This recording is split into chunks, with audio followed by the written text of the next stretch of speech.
First up this week, Maldives pro-China president Mohamed Muizzu has been elected as the archipelago's president. This signals an upending of diplomatic relations between Maldives and its traditional partner India.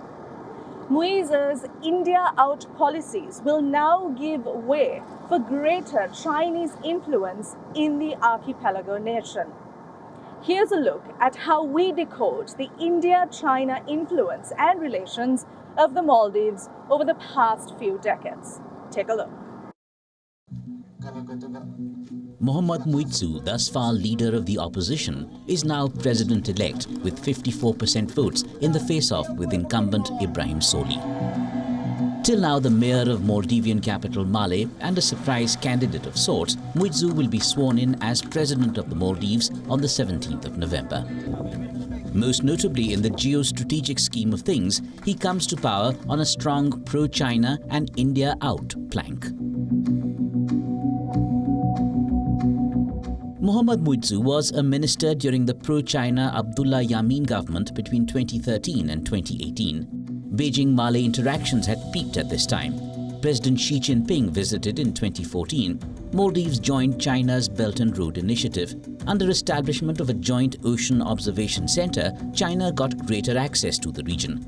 In exchange, China handed out loans and grants for mega infrastructure projects. By 2018, Chinese funding to the island nation touched $1.5 billion, with $900 million under sovereign guarantees.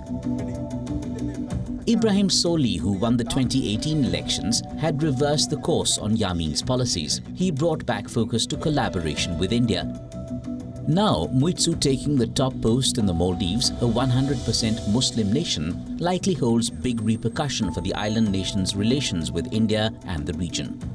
The president-elect has an anti-India plank in his election campaign, and he represents a party which wants very strong ties with China and which would like to have India out of Maldives, which means that his election could be looked at therefore as a setback, not just for India, which regards Maldives not only as a neighbor but a country with huge strategic importance, but also a great setback for the Quad, for AUKUS, and for those who would like a rule-based order in the Indo-Pacific.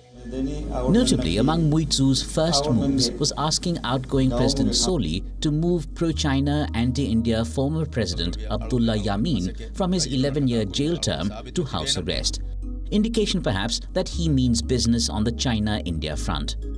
Experts cite, however, that present-day India is ready to stand up to Chinese influence in the region. India too has provided huge assistance to Mali and takes active part in at least 45 development projects in the country. Muizzu completely shutting out India may not be fully possible. India is a regional power, and India has always been there when the Maldives has been in need. If we go back to 1988, many people won't be aware, but there was an incursion of Tamil mercenaries into the capital Male.